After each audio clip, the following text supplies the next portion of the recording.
Hello, beautiful ladies. I am so excited for the people who are here, for the people who are going to watch the replay, for us to start our Ending Emotional Eating Masterclass, our challenge that's going to run all week.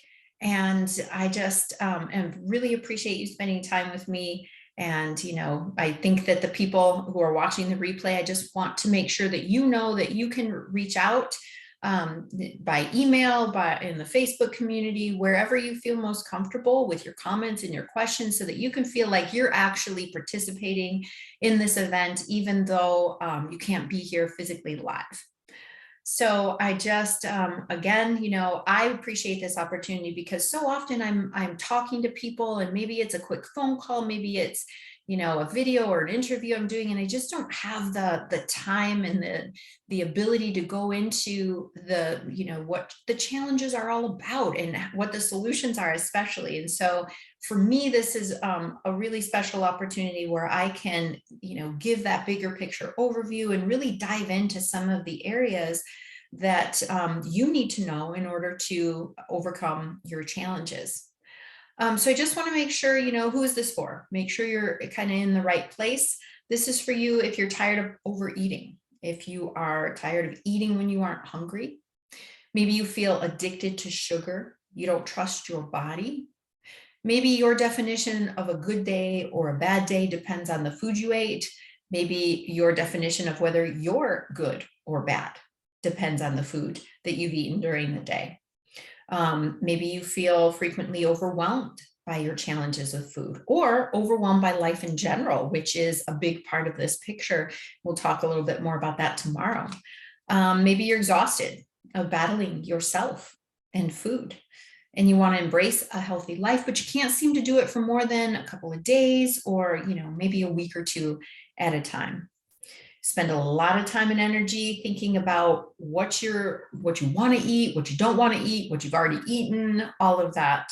And you just basically want to develop a nourishing relationship with food and learn to love your body. If any of that sounds like you, you're in the right place. So who am I? Why would you listen to me? Hopefully most of you and members of the community know who I am, but I think it's important that you know who you're getting your information from. And so I have, a lot of my work now stemmed from my 30 plus year battle against food and my body. And so a lot of the work that I now do was formed from my own challenges, and then the route that I took, my own path out of those challenges and into the incredible freedom that I now have through that journey. And then as I, kind of passed through there, I said, I really, really want to help people in this area, because I saw the difference between what my life was like, sucked up completely by those challenges, versus what my life was like living in freedom. And so I dove into the areas of eating psychology, neuroscience, trauma, the biology of trauma, somatic experiencing in the nervous system. And this really gave me kind of a very well-rounded and comprehensive education, and from which I could create the program that I now teach, Freedom. And as a certified New Arya Method instructor and mentor, I use a lot of neuroscience and the incredible wealth of knowledge that we as a world now have about the human brain and our behavior. So because of all of this work, I don't tell you this to brag, but I really want you to understand how important some of the work that I've been blessed to be involved with the nervous system, how important that is. And lately, in the last year, I've been asked to be a contributing author in some works on the nervous system, as well as recently asked to lead a workshop on emotional eating and somatic experiencing. And it's a really important part of this journey that you don't see a lot. And so I want you to know that this is something that is really helpful and essential in this journey to overcome challenges. And so that's what's going to be a little bit different about our challenge this week, and about the information that I'm giving you. It has this extra piece that people are now recognizing, wow, this is so key to overcoming these challenges. So I'm excited to share all of that with you. What do I hope you get out of this? I really want you to get an overview of the bigger picture, right? But I also want you to take away some real steps, some real integration tools that will allow you to take what you're hearing, right? Because hearing it is wonderful, it's necessary, but if you don't take it and really look at how does this apply to me and my challenges and the things that I do, it's not going to change you, right? It's a cliche, but it's so true. You know, transformation or information doesn't equal transformation, right?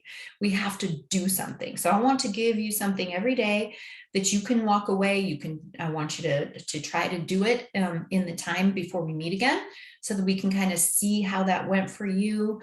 But it's also stuff that you can take and continue doing that will really start to help you shift if you're consistent with these exercises. So I'm thinking, you know, we've got 5 days together every morning at 9 o'clock Mountain, and I'm hoping to spend about 45 minutes or so. I do have a full hour set aside. So if there are questions, I definitely want to address those. And those of you on the replay, please send your questions and I can start tomorrow's session with those that are, you know, that need to be addressed and answered. So that's kind of the idea and the structure. We're going to talk about some really important topics. Today, I want to go into some of the background around emotional eating, kind of the explanation. Why do I do these things, right? And then tomorrow, I want to talk about how the nervous system is related to all of this. And again, that's the work that is kind of cutting edge. I mean, we know a lot about the nervous system, but applying it to very specific situations like emotional eating is really valuable. And then I want to turn to the solution, right? The solution is partly we do what we do, as we'll talk about today, partly from habit and partly from the triggers that we experience. So the solution is to approach both of those angles. Work with yourself with the habits and work with yourself with the triggers. So we're going to get into that on days 3 and 4. And then on day 5, we're going to talk a little bit about the nutrition piece and putting it all together. How do you take what you've learned this week and carry it forward so that it can be something that really provides shift and change? So any questions so far? Anything? No. I would love, I mean, I love to talk about this stuff. I could talk about it all day long, as you probably know, but I really love interaction. And I know that I'm able to present information better when it's in response to some interaction, because I guarantee if you're thinking about it, everybody's thinking about it. So to the extent you'd be willing and you know, just go ahead with your comments or your questions, because those really add a lot to this experience. So whether it's in the chat or just go ahead and interrupt me, you know, to share and you know, if it's like a yes, amen, I know what you're talking about, or what do you think of this? This is what I'm doing, you know, how does that relate, or whatever it is. I just really love that interaction and feel much more comfortable, have more fun with it when I'm interacting, as opposed to just, you know, feel like I'm lecturing at some level. So that is very much appreciated. So let's go ahead and get started then with the background, understanding emotional eating, and really maybe hopefully walking away from today with a little bit different perspective than you may have had around this issue. So emotional eating, you know, and I'm using that term, I'm including, you know, binge eating, overeating, and even chronic dieting, you know, is all part of the same definition. I'm just using emotional eating because it's easier, right, to just use one term, but it's really pretty much all the same. And it is very, very easy to understand. You know, it's, I'm going to break it down for you today in a way that I want to really highlight 6 points about this behavior so that you can really understand, oh, wow, it's not that complex of a thing. You know, it's just simply the product of a habituated brain and something that you can totally overcome with the right tools and attention. So I'm going to list these really basic points. And what I hope you really understand, there's nothing wrong with you. You don't have a food addiction. Your incredible brain is doing its job, working exactly like it's supposed to. It's easy for us to think when we've struggled with a behavior for a long time that, there's some mysterious reason why I do these things. I have to figure it out and heal every wound before I can take charge and stop doing the same behaviors, or I'm broken, or I'm a hopeless food addict. Right? These are the kinds of things that our brain tells us why we haven't been able to overcome them, but none of that's true. It's simply we want to understand what's happening in the brain and what tools and resources we have to switch and to choose the behavior that we want to have, the behavior that's aligned with the goals and our true selves that we know that we can be. So that kind of requires for us to dump everything that you have learned and thought about this challenge in the past, right? Forget about it. It's everything that you've thought about the problem and the solution. Just dump it. It's not helped you. Otherwise, you wouldn't be here watching this if it was helpful. And let's just start with that total beginner's mind, with that openness. Like, okay, this is this new information or this new perspective that I'm gaining today. What if that was all there was? And I didn't have all those stories from the past. So just clear them all away to the best of your ability and really just open yourself and try this on. I'm not saying you have to believe every word out of my mouth, but try it on and see. Your beautiful, incredible intuition and your wisdom knows truth. So to the extent you hear some today, you're going to know it, right? But first, let's not be full, right, of all the old stuff, because if that's the case, we are not going to be able to understand new things. Donna is joining us. I'm so happy. I'm going to just get her in here so she feels comfortable, not behind. Yeah, so that beginner's mind is so very, very important. And to the extent that you can embrace that, today's information is going to land a lot better and be a lot more helpful. Donna, so happy that you were able to join. We've just gone over a few little things, some logistics and some welcoming things. So I really hope that you'll be able to take a few minutes and listen to this first part, at least on the replay.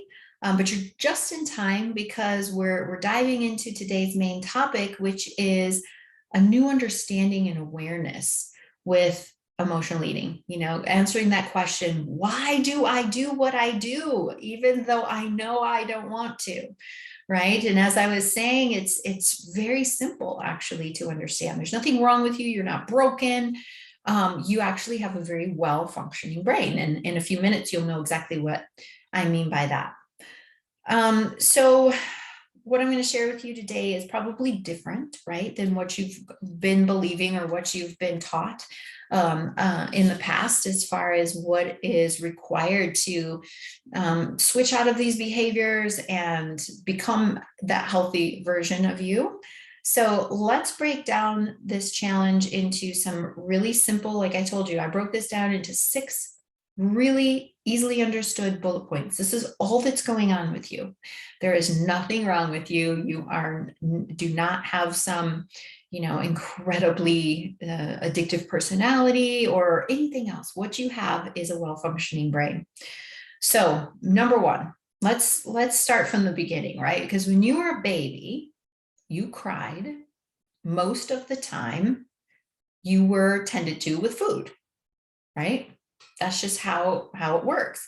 And the food not only filled your belly, but it also soothed you, right? It stimulated, that swallowing stimulated your vagus nerve, which we'll talk, which is something very important in the world of your nervous system, but it stimulated the vagus nerve, and it provided this sense of calming comfort. You were probably also held close, right, to a warm body, and we're kind of, maybe someone was looking in your face and you were associating that whole experience with love and connection. And so for you in that moment, your journey with food began, And you knew that food could do more for you than fill your belly. It also provided comfort, support, and love that was associated with that. So you may be saying, yeah, but everybody was fed and not everybody has challenges with emotional eating. So what does that have to do with it? Well, first of all, I would say everyone does overeat, or I'm sorry, everyone does emotionally eat at some point. Everybody does, right? But it's just a question of, is it something that interferes? Is it often enough, or is it in an amount that creates unwanted issues for me? But everyone emotionally eats at some point or another. Everyone has this emotional connection to food. And second of all, this is not the only factor, right, in developing eating challenges. It depends on dozens of other factors, such as your nervous system, the conditions with which you grew up, how, if you were given any tools to process your emotions, whether emotions were safe for you to feel, all kinds of things like that. But the fact is that you learned very early on that food could do this for you, right? And we're going to talk a little bit more about some of those factors with respect to your nervous system tomorrow. But that's just, how this thing worked. What are your comments on this one point, this first point, the fact that from the time you were a baby, you were taught food is love and comfort? Does that make sense? Are you kind of in agreement that is your experience? That food equals love and comfort, and that it probably stemmed from, the very first interactions with food? That actually makes a lot of sense. Yeah, it does. When we think about it, it's like, wow, I've been an emotional eater since I was, first born. And when I say that, it's not a bad thing, right? To be an emotional eater. That was beautiful, wasn't it? To be held and fed and loved. So not a bad thing. It's just, we want to look at it and say, how is this, how am I using food now? And does it serve me? But the fact that food is a comfort, that's a beautiful thing, right? Now, the second very simple fact that I want you to understand about emotional eating is that after this, right, at some point in your life, you needed something to get you through a difficult moment. You were faced with some kind of challenge, whatever that was. It could have been something small. It could have been you were teased. It could have been that you had a moment of loneliness where you wanted somebody to, be there for you or whatever. And it wasn't in that moment, even if you were well cared for in general, whatever it was, it doesn't matter. But there were times when you started to notice, hey, I'm feeling this emotion. It feels big and I don't like it. I want to feel better. That is what we do as humans. We are programmed, right, to do that, to seek pleasure, to feel better. And that's good most of the time. Those are the things that allowed us to procreate and search for food and all the things. So again, these aren't bad things. And so you used food in that moment when you felt challenged. Okay, so started out, as a baby, you knew food could do something for you. And then you had a challenge at some point where you turned to food and said, I want to feel differently. Food can do that for me, right? And because food does affect your brain chemistry and your nervous system, it was somewhat effective, right? It did provide you some relief.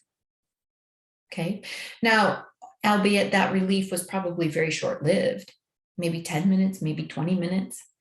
And that behavior, as we see now, it doesn't lead to results that I like. It doesn't, enrich my life when I do that all the time. So I'm not saying like that was, a great thing all the time, but it made sense. It affected your brain chemistry and your nervous system, and you got the desired relief from what you were feeling, at least a little bit, and at least for a short time. Right? But it still worked on some level. So number 4, this is where it gets really good. You have an incredibly efficient brain that loves to automate things for us. That's a good thing. Our brains automate behaviors that we've done numerous times. So after you had even just a few experiences with food helping you, right? The brain said, literally, the brain says, okay, let me see if I got this straight. Whenever mom and dad fight, whenever I feel overwhelmed by my schoolwork, whenever I get angry and I can't express it, food helps me feel a little better. All right, I got it. The next time I encounter that situation or feel that emotion, I'm going to automatically take us to the food.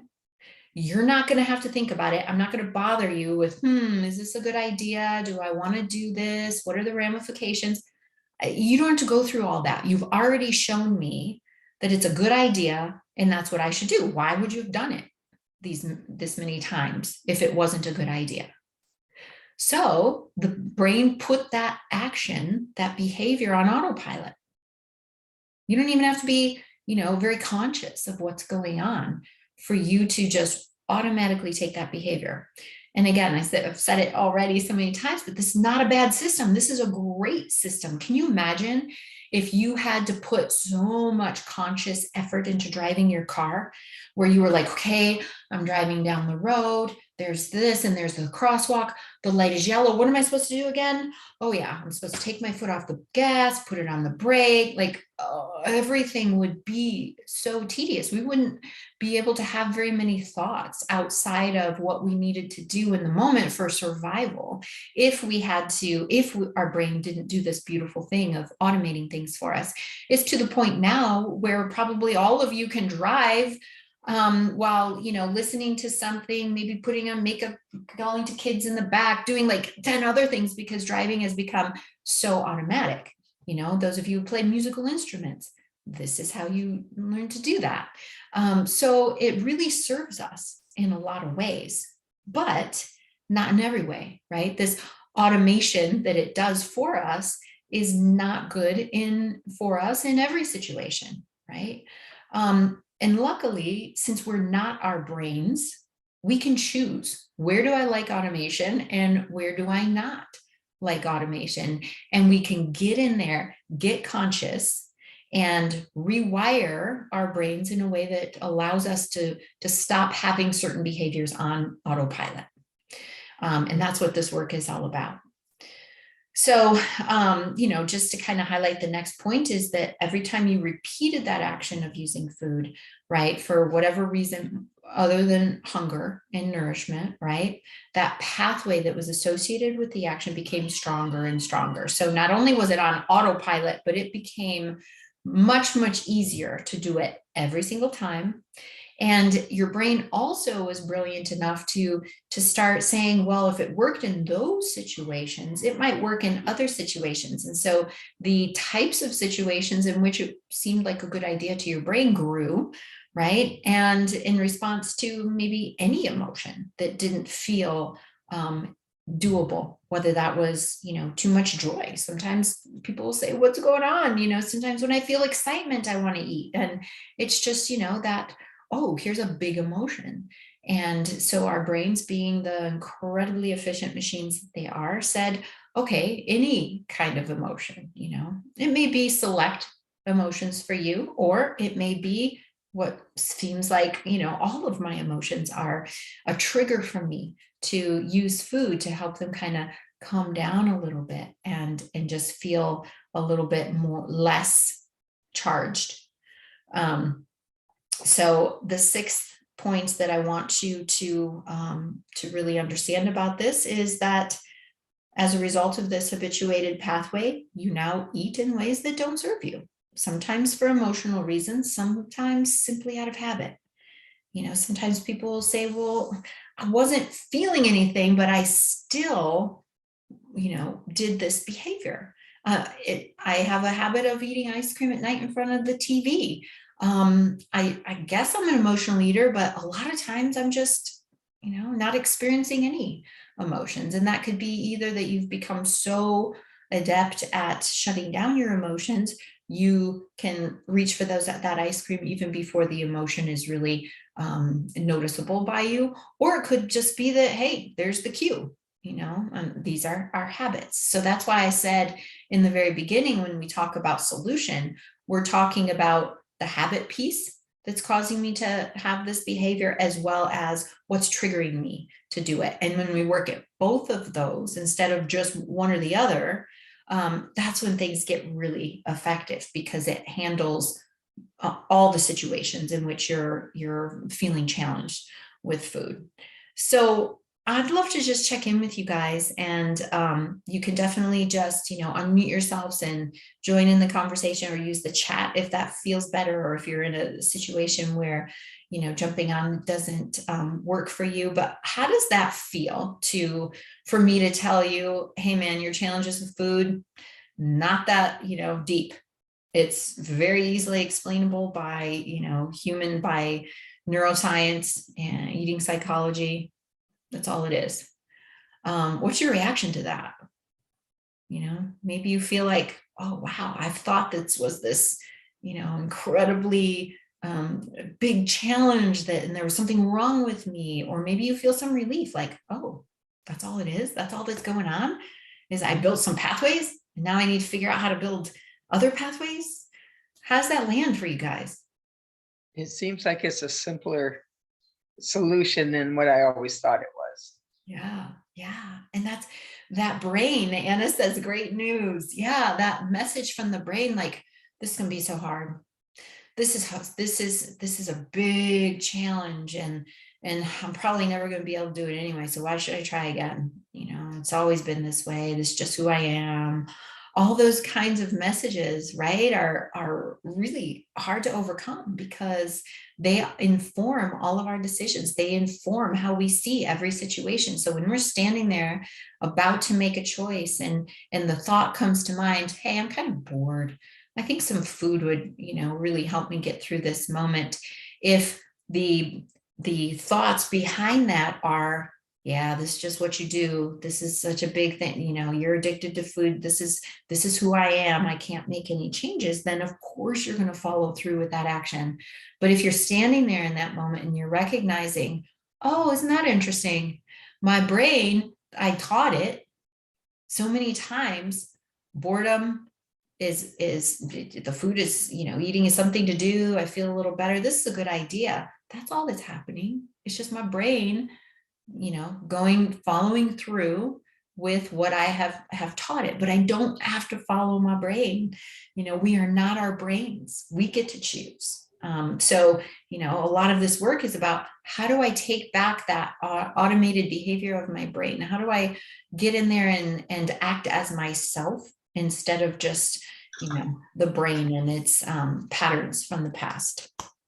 So my hope is, that what you take away from these very simple points, and this simple understanding of what's going on, is that you understand every single thing you've ever done with food makes perfect sense. You've never done anything wrong with food. You have nothing to feel guilty or ashamed of. It's just, what a functioning brain does. And there are a lot of factors. Like I said, some people are gonna have different kinds of behavior to deal with things. And so it's not that I'm saying, every single person goes down this same route, right? But this is the route that our brains have gone down, and it's very simple to understand, and it's actually very simple to undo, if you're willing to have some patience around what it takes to build new neural pathways, and stay really connected and conscious with yourself. And that is the practice that we build. So all of this is definitely not to say that you need to keep going down that same route. Just because there are neural pathway, that says eat food in these conditions, we don't have to keep going down there. What we can do is build a new path that has alternative behaviors. And that's not you standing there in the moment saying to yourself, oh, instead of eating, I can choose to take a bath. Like, I know that's ineffective. You've probably read and tried, about a billion things where you said to yourself, every time I want to eat, I'm going to fill in the blank, right? You have to build the pathway in a certain way. But thanks to neuroscience, we know how pathways get built, and we can do that in a very efficient way, using, the latest techniques in mythology and neuroscience. So instead of, trying to control yourself in that moment, which is pretty much impossible to do, right? You're going to learn how to wiggle in that space when you first feel triggered to eat and when you act. You've got a lot of power in that space, and that's how we build new neural pathways. So as I promised, I want to make sure that you have something that you can take away from our this knowledge, right? Okay, so this is interesting knowledge. I can see how it relates to me, maybe. But how are you going to take it and really work it into your life, your situation? And of course, we spend a lot of time doing this in the Freedom Program, but today I think that you can really make some progress and start to use and integrate this information by really taking a look at your relationship with food. Okay, and asking yourself, when do you remember using food for purposes other than nourishment? It doesn't have to be a time in your life where this was a problem for you, right? So, for example, you may have been 8 years old sneaking candy bars into your bedroom and eating them after people went to bed, or whatever, behavior. And it doesn't mean that as an 8-year-old, you were overweight or that this created any kind of negative issue in your life. But I really want to invite you to think about how you and food have been either partners, or how you've interacted with food over the course of your life. And just really start to ask yourself, what age was I, what was going on in my life, and really get some understanding around what the food was doing for you, because that is such a huge clue in what you need now in order to stop the patterns that were formed probably in your youth. Most of the people I work with can trace their challenges with food back to a time in their young life, and that gives us a lot of information from which we can formulate the plans and really know what the next step is. So this is the integration piece that I want to leave you with and encourage you to spend a little bit of time today before we meet again. And then anybody who would be willing to, just offer some of the insight that they gained through that. I would love to hear about that. Yeah. So today was, really just kind of an overview of what this challenge is going to be like, what I hope you get out of it. And then this understanding of, oh, everything I do with food is perfectly explainable, and it is not that hard to understand. So what questions do you guys have? We do have a little bit of time that we can spend, just maybe there was something I said you'd love to hear a little bit more about, or maybe there's a question, or whatever it is that's on your heart. I would love to hear from you guys. I did have a question about, I guess, the third step. I somehow missed that. Yeah, of course. So the third thing, and maybe I didn't, the third thing was, food had an effect. Food was effective for you in that moment when you tried it to shift your emotion, or to feel better, to feel some comfort, to feel whatever it was that you needed. It worked. It affected your brain chemistry. It affected your nervous system, and you got something out of it. It was rewarding. That's it. It's that simple. It works, right? Yeah. But it's not the best solution, because we end up spending, a lot of money. We end up spending a lot of, effort in trying not to. And then we have the ramifications, of course, of, extra weight or other health concerns. And so it's not a perfect solution by any means, but it is one, right? So that's what our work is about, is to say, okay, it's not a bad thing that I did. It's just, I don't really like the results of that. So I'm going to meet my needs in a different way. Yeah. Awesome. Anna or Donna, you have any questions, any thoughts? How is this sitting with you as you think about your own experiences? Yeah, I don't have a question at the moment, but I like the concept, or I like the understanding that there are reasons for why these things are happening, in terms of the, let's say in my particular case, why it is that I have chosen to support myself in my life with food for comfort. It's nice to hear that it's a common thing that I think, if I understood you correct, a lot of people or many people or most people at some time or the other have done it.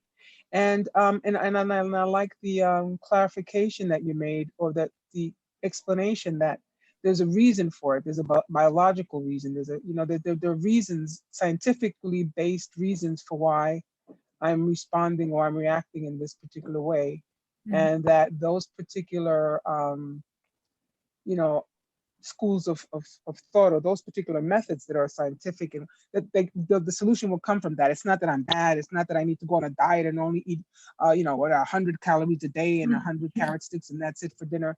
It's like, there's a whole basis on the why has happened to me, and then and within that, there's a solution for me that's also like a sensible, logical, healthy, based on nature and based on life and living. That's what I got out of it. Thanks, Lori. Yeah, beautiful. That's exactly right. And I love what you said, and we'll talk a little bit more about this on the 5th day of the challenge with respect to nutrition. The answer is not a diet. The answer is not, I'm just gonna, and we keep getting back in that ring, right? We keep getting back in there where we say, okay, I'm just gonna figure out, I'm just gonna do it this time. We're gonna be very restrictive, and that's gonna be the answer. But obviously, if the brain says food helps me in these times when I'm feeling whatever it is that I'm feeling, the answer, how could the answer be restrict, right? The answer has to be convince the brain that there's something else to do. And that is much easier when your body is being nourished. Like when your body is being and hungry, and all of that is just stirred up all the more. And we'll talk more about that with your nervous system tomorrow. But a diet is actually the worst possible attempt to overcome any kind of these challenges that we're talking about with food. So I love that resonated with you, that you understand that that's not going to be the helpful approach. It's all about building the new neural pathways when we're talking about habit and triggers. So thank you so much for that. And I'm glad you're taking away exactly what I hoped a lot of you would from today. Donna, I do not want to put you on the spot, but I'd love to just make space for anything that you may be wondering about or thinking about right now.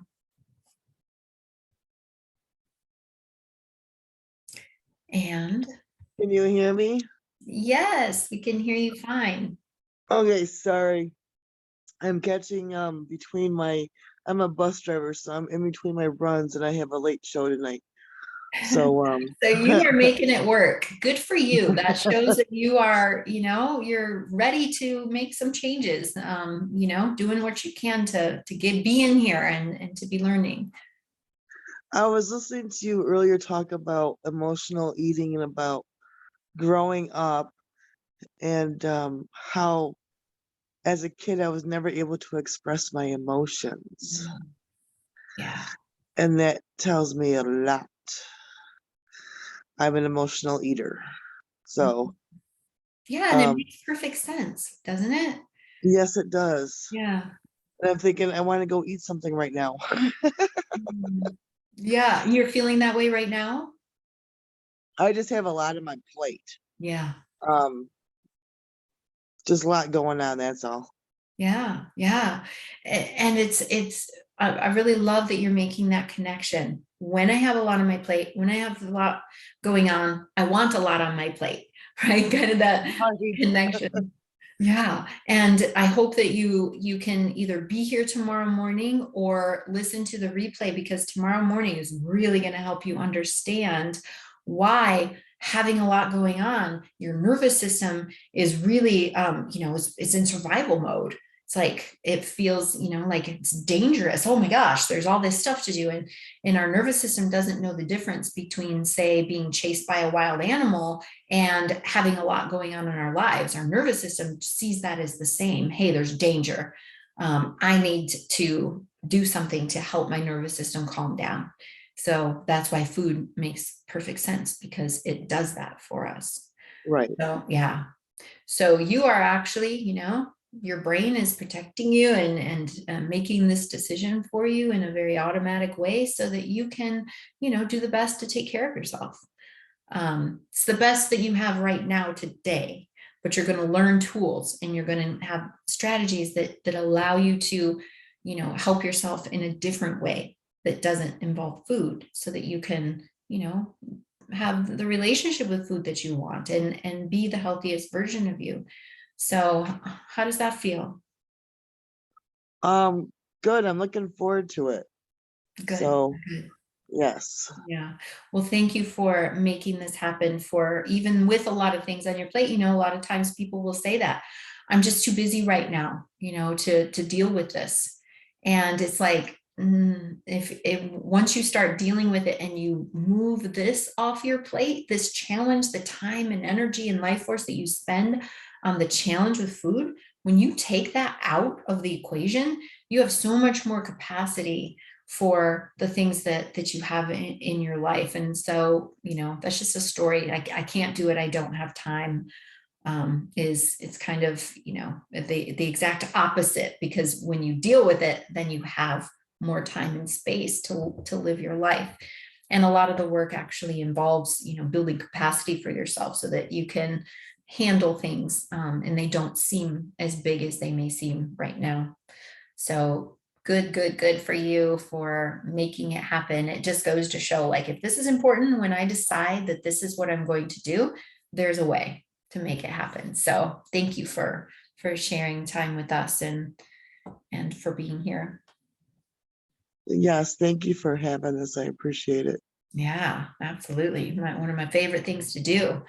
So I think we can wrap up for today, but I really, like I said, really encourage you guys and those on the replay, sit down for a few minutes with yourself and really ask yourself, what was that like? Go through the different stages in your life, starting, as early as you kind of remember. What was my relationship with food like? When did I start using it? Why? What did I need that food to do for me? And this is really good information, a great place to start with respect to, how am I going to build that bridge into the behaviors that I want to have, into the relationship that I want to have with food. So with that, unless there's any more questions or comments, I will leave you to your work today and to all the beautiful things, hopefully that you'll experience. And I really look forward to connecting tomorrow and getting into my favorite part of this journey, which is the nervous system. So I can't wait to see you guys tomorrow. Thank you. Okay. Thank you, Lori. Absolutely. Thanks, Lori. Thank you guys. Have a good day.